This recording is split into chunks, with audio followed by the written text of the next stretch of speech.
กูรักมึงกิ้งเพื่อนกันก็ดีอยู่แล้วเนาะแต่ผมก็ยังโชคดีที่มีเพื่อนร่วมชะตากรรมอีกมากมาย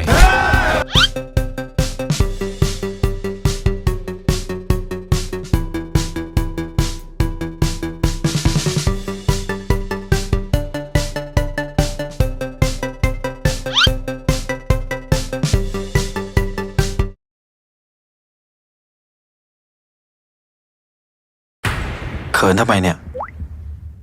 มึงหยุดเหงื่อออกเดี๋ยวนี้เลยนะกูขอร้อง ร้อนเหรอคะ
ข้ามเส้นแม่งเลย